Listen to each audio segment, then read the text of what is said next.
there's a cost of spending crisis as much as a cost of living crisis. And people find it hard to make those changes. It's like going to therapy, right? You've got a problem in your life, you talk to a therapist. People are feeling money stress.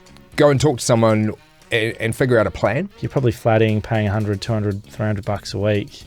Probably not going to want to do that when you're 55, 60, are you? So, yeah, you can't just ignore it and say it's too hard now because it's going to get harder. Oh, welcome back to Where's My Money? I want to start by saying thanks again to Alice Taylor for joining me in the last episode. The response to that has been nothing but amazing. And if you haven't already, go and check out that episode. She's an inspirational social media success story of turning her passion into a job and nailing it. And while you're there, don't forget to follow the podcast on whatever platform you love the most and turn on notifications so you can be the first to hear new apps as they drop every single week. Let's get excited because it's Money Month. Welcome to Where's My Money? One man, $1 million of debt, one podcast to find a way out. Money. It's everywhere in our lives, from the groceries in your trolley to the rental mortgage that you probably just paid again, to the phone in your hand that's quietly draining both your battery and your bank account. And yet, we still don't like to talk about it. We avoid it. We wing it. We tell ourselves we'll get on top of that next month. But here's the reality. Over half of us in New Zealand feel financially uncomfortable.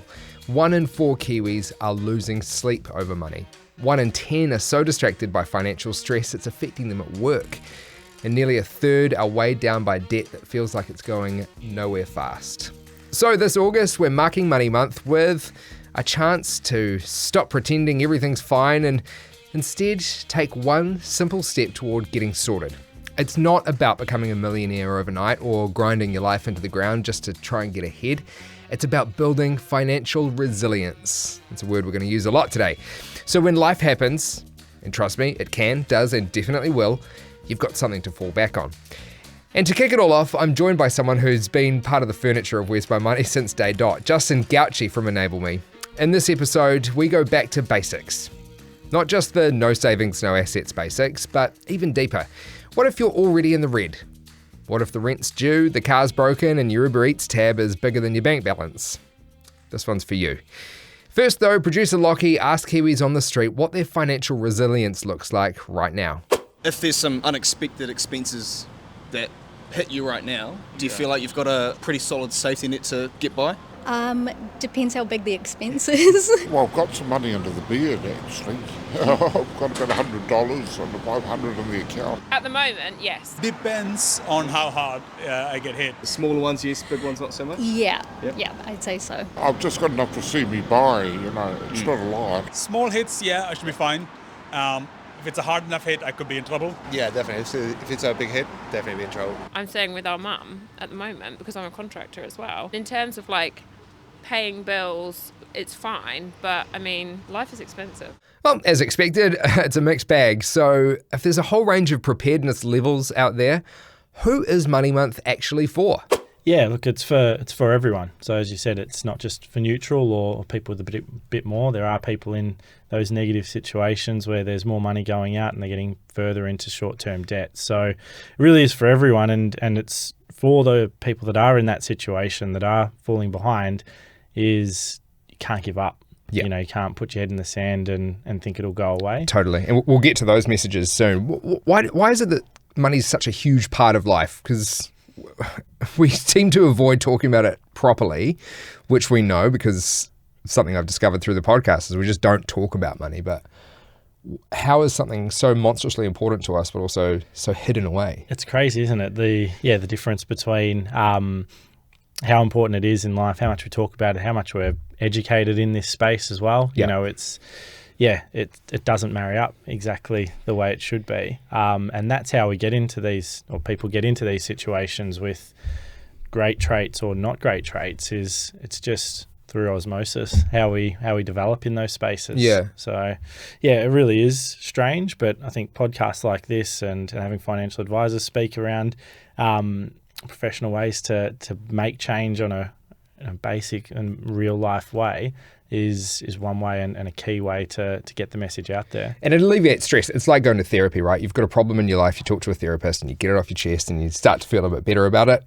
People are feeling money stress. Go and talk to someone and figure out a plan. Or even talk to your partner about it to figure out Yeah. a plan. More than half of Kiwis say they're financially uncomfortable to some degree. So what is making it so tough out there? Yeah, look, Beyond education and yeah, obviously inflation's been tough over the last couple of years. You only need to look at butter prices, I guess, in the last Totally. few weeks or Yep. month or so. So, we get a few things go our way with things settling down for a little bit and something else comes. But I think the people that feel that new bit of information coming in, that new headwind, and really find it as a big struggle, they don't have the foundations set or the best version of their financial self set to deal with those sort of things. Yeah. And it just becomes a bit of a vicious cycle. They fall further behind because they're not steady. Because I think a lot of this is, a percentage of the money stress we feel is probably adult life, right? Like, stress isn't new, and money stress isn't new either. But are we in a specific set of circumstances at the moment that are making it particularly tough over and above what we should experience as adult human beings? Yeah, well, I think the act, as you sort of said, of being adults, there's task-based stress as well as just the numbers themselves not adding up the way you want them to. Yeah. So that's always there for people, is just we're busy in our day jobs, of still got to manage this other area of life, and there's only so much time. Then you add in the fact that maybe our wages haven't kept up with inflation, and now the money in and money out equations stressing you out, as well as just getting all the bills sorted. Yeah. It's no surprise that the stats are as high as they are there. And do you think, there's getting the bills sorted, important, and keeping your kids fed and keeping a roof over their heads, but there's probably an element too in some factions of society where keeping a certain lifestyle 100% is a priority, Yeah. and that's possibly throwing people into debt. Yeah, I've sort of challenged a few clients and people over this period, though. We're talking about a cost of living crisis, and don't get me wrong, the butter prices have gone through the roof, but it's a there's luxury item now. 100% a cost of spending crisis, and that habit has set in, and people don't want to change. So there's needs and wants in life. Yeah, absolutely. And particularly people, like, I found myself in this position where I was like, well, I've worked hard in my career. I've climbed the corporate ladder, and now I have a great income. So I should be able to live the life. I feel like I've hit that level of the ladder where I can go, well, I want to spend the money that I've earned on the life that I want.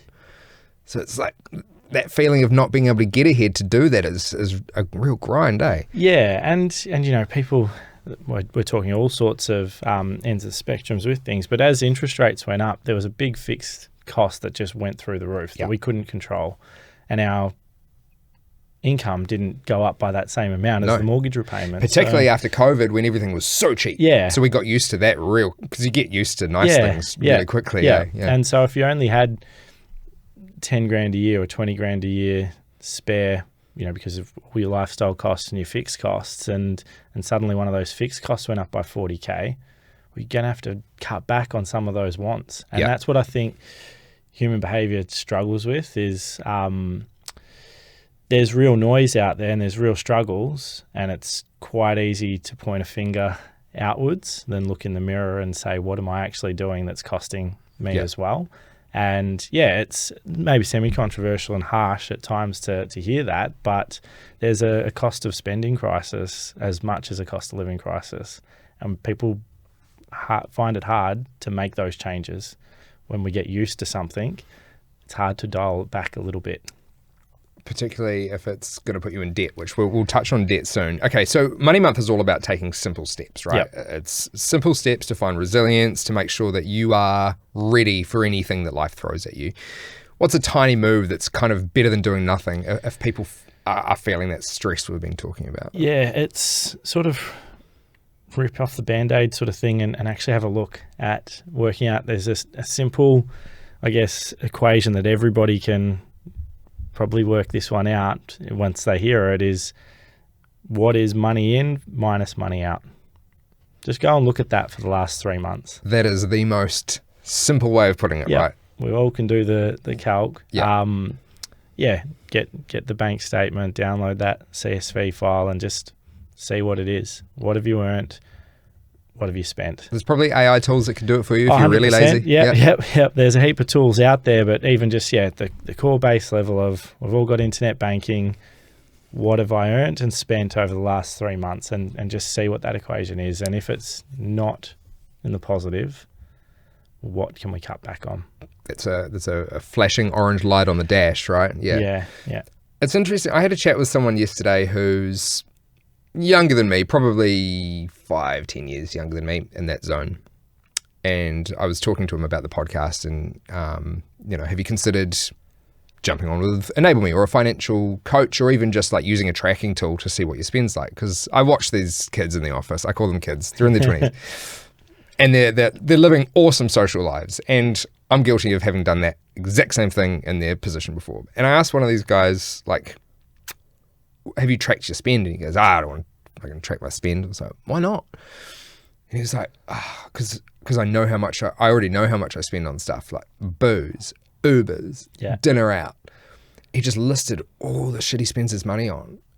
And I was like, but don't you want to get better? Don't you want to fix this? And like kind of all this hard work you do during the week, don't you want that to count for something further down the track? See, I'm learning from the podcast. Yeah. And he was like, it's kind of too late. Like, it's as if the ship has entirely sailed. The train has left the station. The horse has bolted. There's no way of fixing it. And he's kind of just gone, What would you say to someone who's kind of in that zone? Because obviously his mind will change when his priorities shift. Yeah. And it's probably when he has a family or needs to buy a house and he realizes he's possibly fucked. But what would you say to someone who thinks it's just too late? Yeah, look, you'd probably be surprised. It would be what I'd say to that situation. There's a time, as you've said, and even myself as a financial advisor, where the stage of your life and the maturity level is, you don't want to land, and that's fine for a period of time. Yeah. But the thing you can't do is give up and never look and think something's too hard, and then life changes 10 years later, and now I've got to look, and you probably could have done a little bit better for 7 of those 10 years. You might have enjoyed the first 3 of it. Yeah. But there's substantial things that you can do to put yourself ahead without compromising on what's most important to you right now. That's always got to be the key of whatever that financial plan is. There might not be children or a significant other for now, but what is the right amounts for the things you want to be doing right now? What are you earning? What's everything else? Can we do something with what's left? And there will be. I nearly could guarantee that there'd be more that can be done than just saying, look. There's more than just wriggle room, right? It's coming down. It's actually prioritizing. But as a financial coach, you can't just go, well, you need to stop eating. It's not stop eating, but there's frivolous parts to it probably in there. Totally. Without sort of knowing the situation. But there's $20-$30 a week could be walking out the door with. Even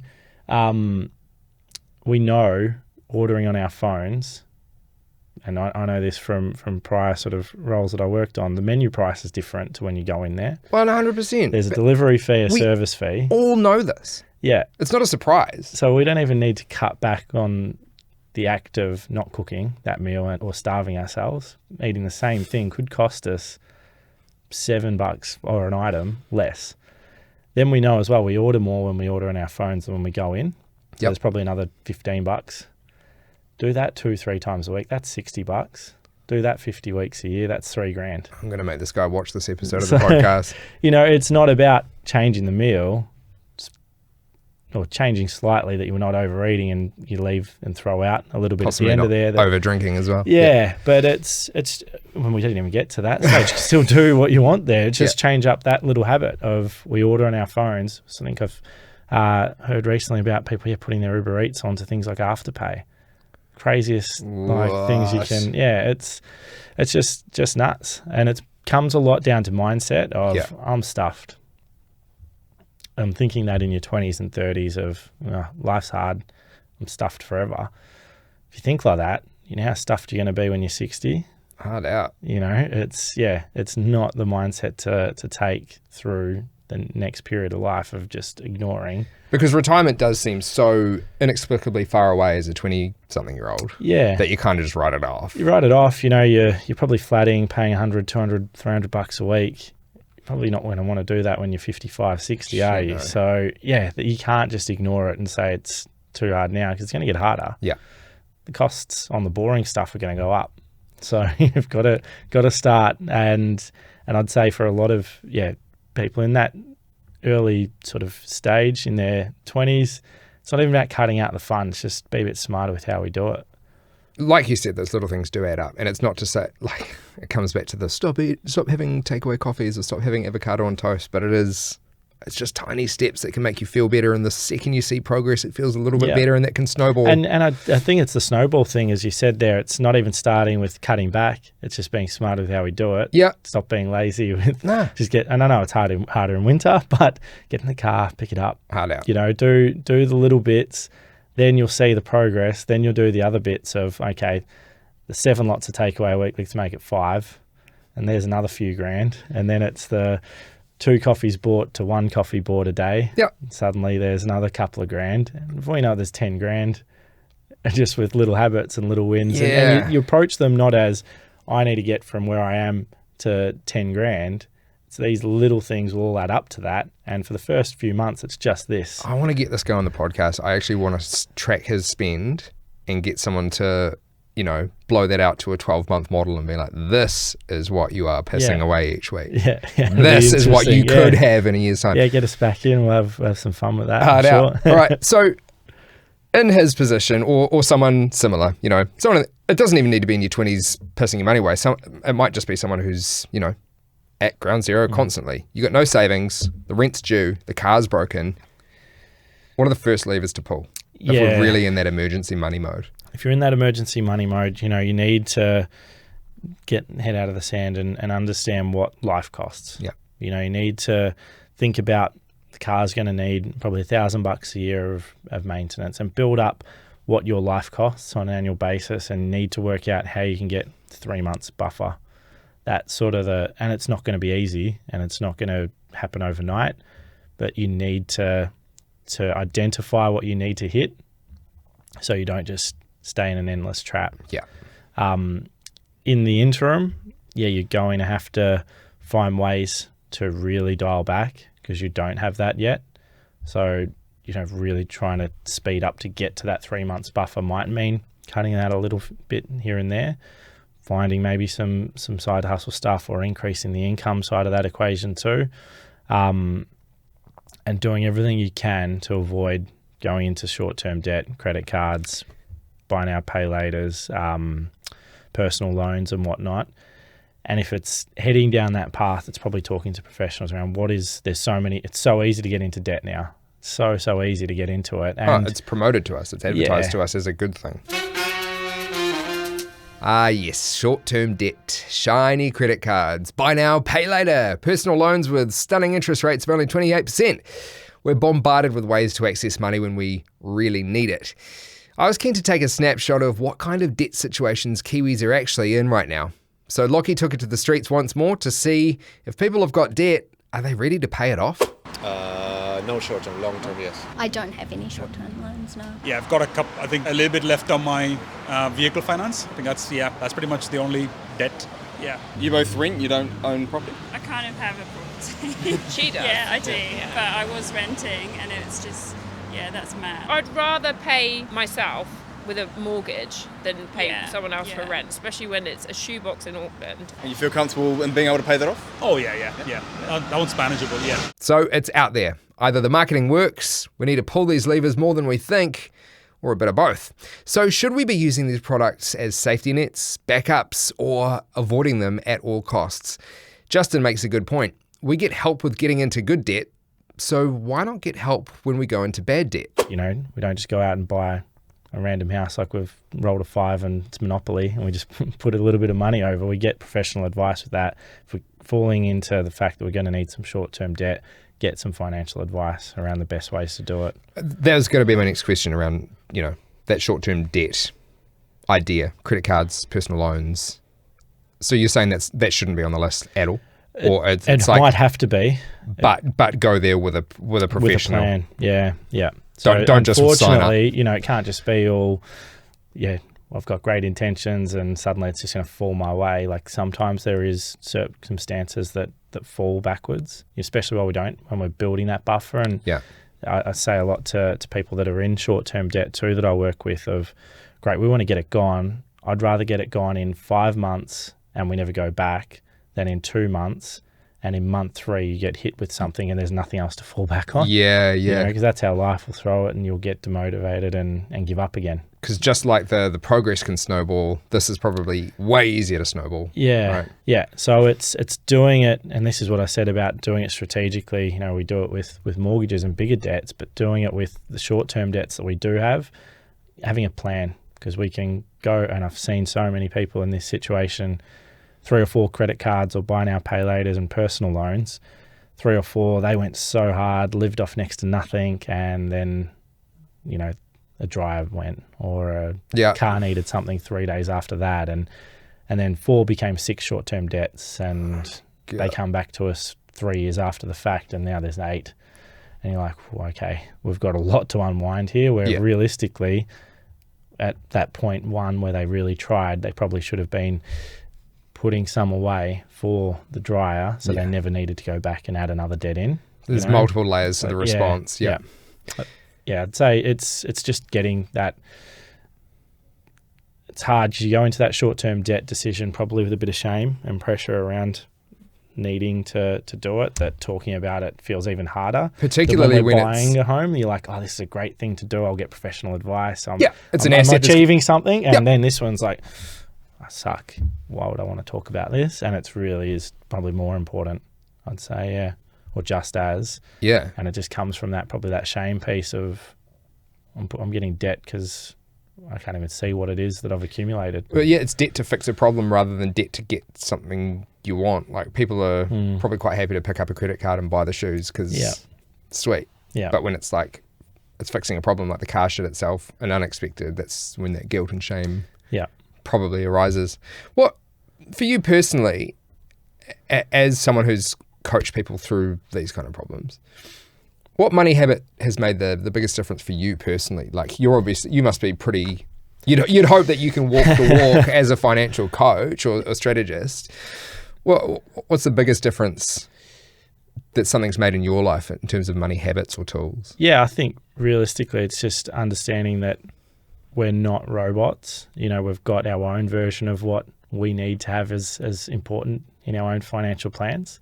So I think probably it all comes down to that money psychology piece, understanding what's important to me and the family and enjoying, moments and stuff together. Yeah. Knowing that there's always that resilience buffers in place, but not aiming for something that's someone else's goal. Understanding what's your goal and really staying true to that, because that's how the consistency really happens. And that can be really hard, right? I feel it in myself. I'll have a good week money-wise. We're on top of things. Yeah. Nothing's broken. Yeah. But if something does break, I know we've got a buffer and it's all good. Yeah. But then I go on Instagram and someone's living the European summer best life and I'm like, fuck, I wish I could go on a massive big holiday. Why aren't I doing that? Why can't, things are good in my sphere, but you turn on, you jump onto Instagram or TikTok and you go, fuck, I'm missing out on something. Yeah. It's a pretty easy trap to fall into. It is. And I think it comes with sort of constant review of them, what's important. If that's just through the scrolls on the phone, a feeling for 90 seconds, or if that's conversations at dinner for 6 to 8 weeks, then okay, we'll work out what it means to our financial plan and let's do it. Yeah. Let's change the plan a little bit if that's that important. But quite often, as you probably say, it's that pair of shoes, that holiday that you've seen someone else do. You're scrolling through, you've already forgotten probably the thing you thought was amazing 60 seconds ago. Totally. By the time you get to the 6th thing you've seen. You're describing me so well. And it probably speaks to my dopamine levels more than anything. What's a common money belief that needs to be thrown in the bin? You think people kind of subscribe to an idea about money and it's just so wrong? Yeah, I'd probably say I need to earn more to be better with money. I'd say that's probably the biggest one. That's the myth that's out there, is you'd be surprised, even people that are pretty savvy and have more left over than, when they're earning money, there's still a little bit left over. There's probably a few little things that they can do to get further ahead. But I think everybody out there has probably got a little bit a little bit more they can do with what they currently got. And it's the mindset piece is, when you think, it's like with sport, if it's always the umpire's fault, if it's always the conditions, it's always someone else, does that team ever really reach the pinnacle? Probably not. It's when they have the hard internal conversations, they're the teams that get the best success, and that's people. That's whether it's on a football field or in life, just with our finances. You got to look internally and not just blame everybody else. I love an analogy. Maybe not so much sporting analogies, but analogies are good. What do you think what's one people might think is smart money behavior, but actually isn't? Well, probably one of the biggest ones is I get points on my credit card. I love that one. It's you got me again. Yeah, it's the points. It's I put it all on credit and pay it off at the end of the month, and I never pay interest, and I get points. So I'm beating the bank. Cool. Like, you really think these billion-dollar profit organizations are losing out on that equation? They're not. They're not. They know we spend probably 10 to 20% more putting something on credit. And the psychology around that's we're delaying the cost. So we're getting the purchase and the dopamine hit, and the money's instant going out gratification. later. Yeah. So we spend more. The banks make then more off the transaction because the merchant fees tick up and whatnot. So we just spend a little bit more. They get no interest off us, and they say, hey, here's $400 worth of flights at the end of the year. Meanwhile, if that, I'd say I'd challenge it even be that high, but we're overspent by probably $6, $10, $8, whatever, $4,000, and we've been given $400 and a little pat on our head. That's why they make the billion-dollar profits, and we get tied to 20, 30-year mortgages. I've said this before, and I'll say it again. I need you with me at all times, supervising the car. We need to work out some sort of enable me technology to just get a little voiceover on the credit card that you just push the button, and I'll come in, ping you, and just say, look, put it away. They're winning on that points transaction. Just a swift smack around the back of the head. All right, so back to Money Month. If we're looking to get things sorted now, or at least start to, first step is very important. It might be the most important step, would you say? If someone does just one thing in Money Month to get on top of their money situation, what should it be?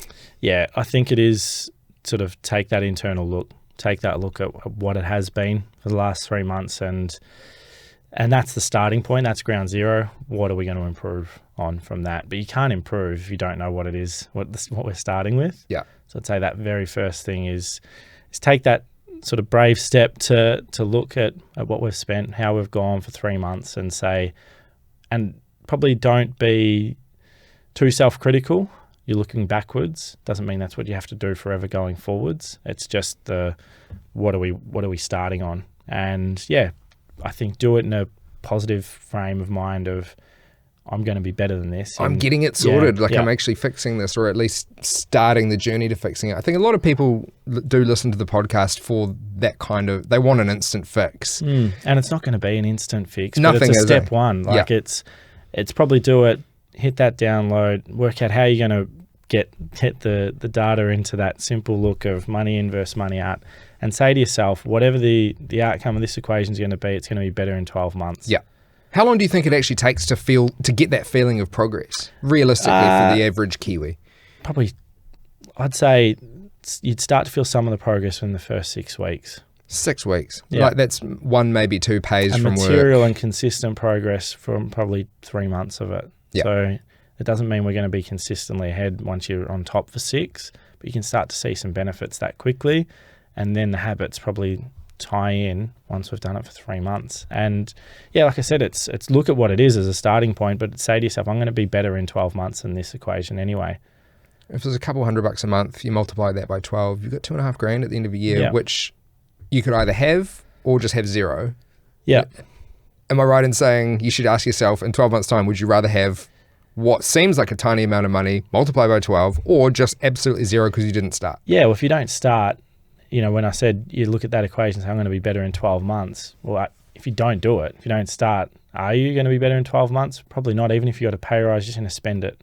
So, you've that brave first step that might be confronting, and the outcome might not be great, that's actually the key to actually get better in 12 months' time is putting sort of the adult pants on and saying, look, I've got to be a grown up here and look at what it is and go forward from here. And having been there, I have there's no better, there's better feelings in life, but there is a very measurable sense of satisfaction knowing that you've started to make progress out of this dark kind of well you found yourself in. Particularly, our mortgage was just crushing us. We took the steps, we pulled some pretty hefty levers, but getting out of that just feels so good and liberating, and you feel like you can bring control back into your own stable again, eh? Yeah, 100%. Like some of the stress is the unknown of what actually are the steps, what is the situation.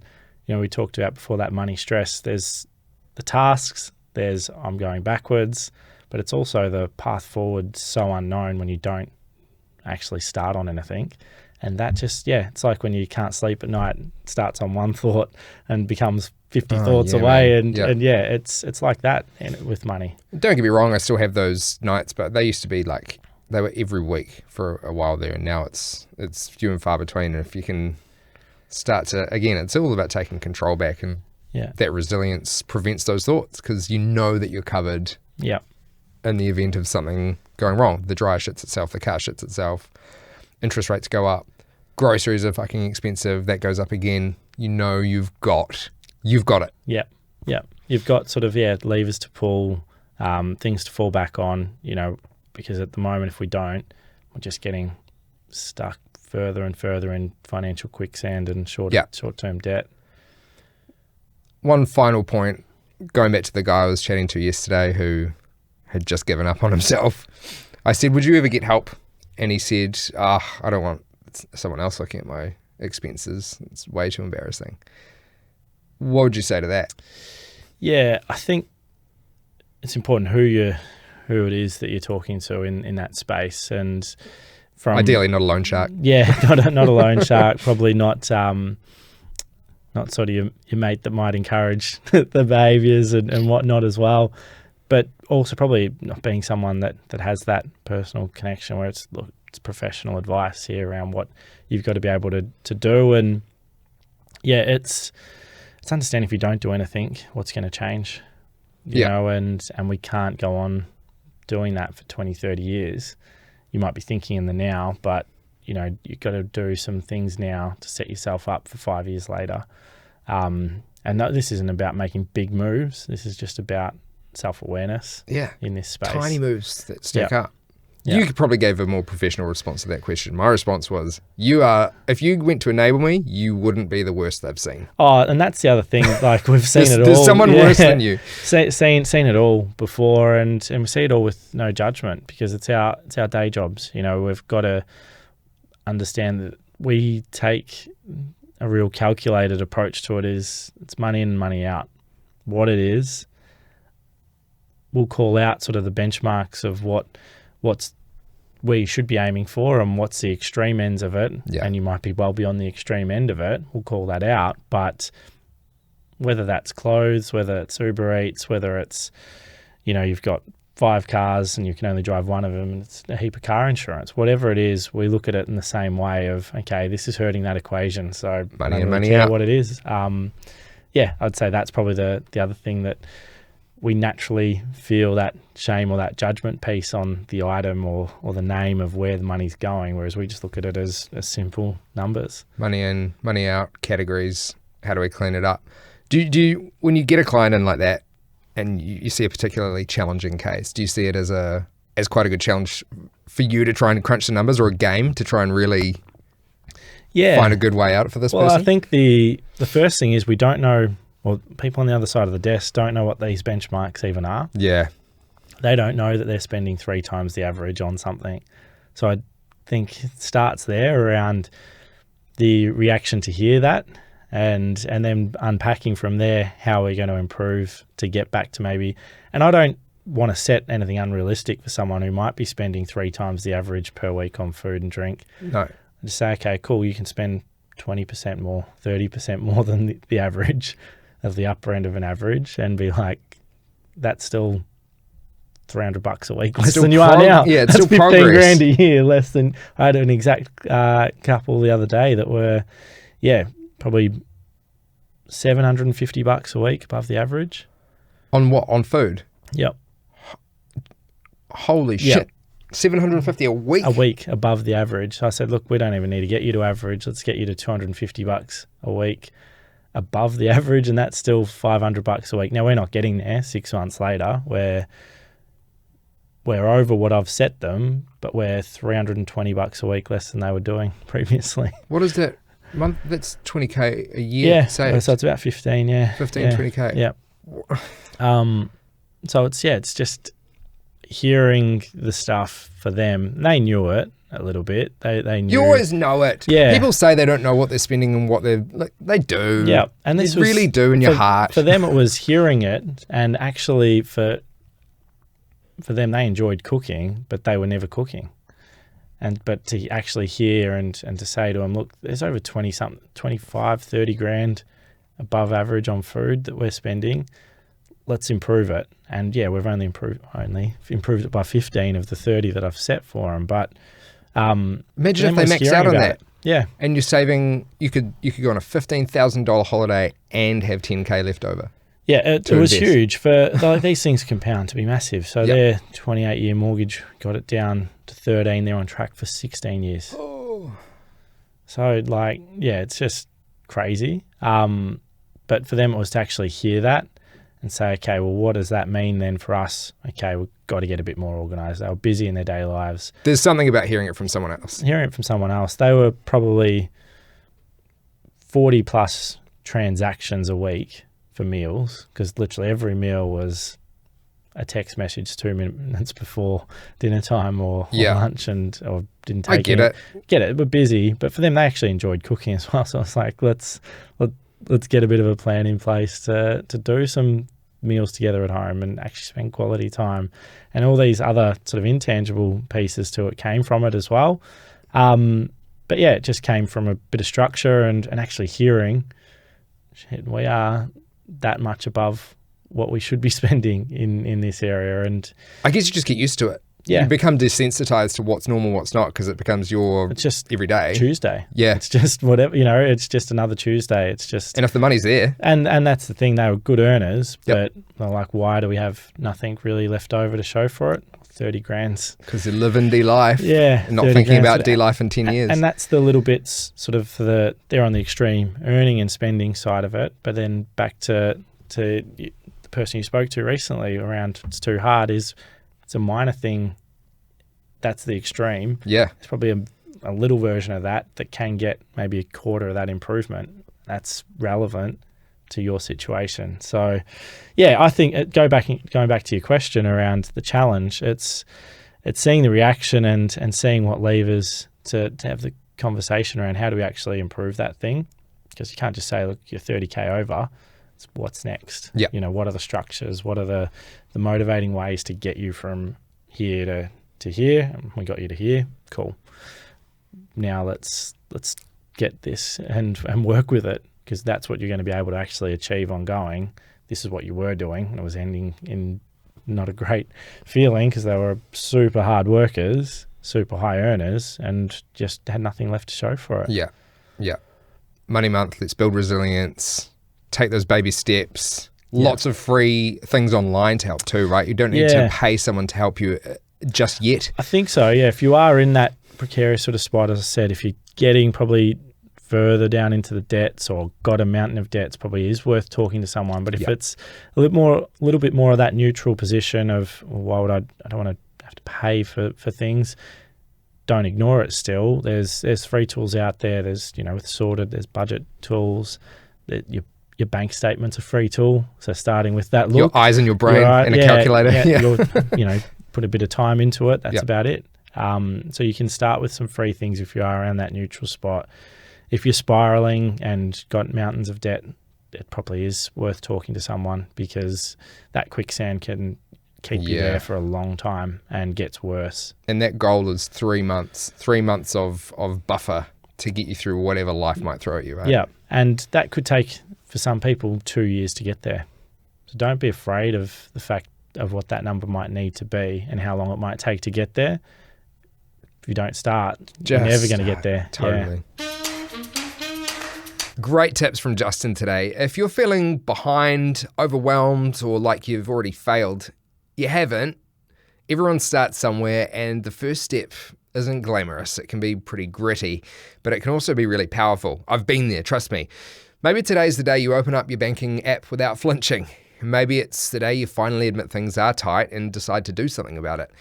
Or maybe it's the day you realize you're not alone in this. You are not. Believe me when I say that. My hope with this ep is that this money month, if you're feeling that financial stress we so often talk about, don't try to fix everything. Just take one step. And if you need help figuring out what that step is, there's heaps of help around you. Take a look at sorted.all.nz or chat to the team at Enable Me, of course. Because the goal isn't just having more money, it's having more control. Maybe that'll come with more money eventually, nice. But if not, at least you can sleep at night knowing you've got a plan and that your bank account isn't controlling you. We're going to keep on the topic of resilience for Money Month, including tracking the spend of a few Where's My Money listeners to see where they could be a little bit sharper with the day-to-day to help build that buffer. If you're keen to do that, hit us in the DMs at Where's My Money NZ on Instagram. Until then, keep asking that question along with me. Where's my money?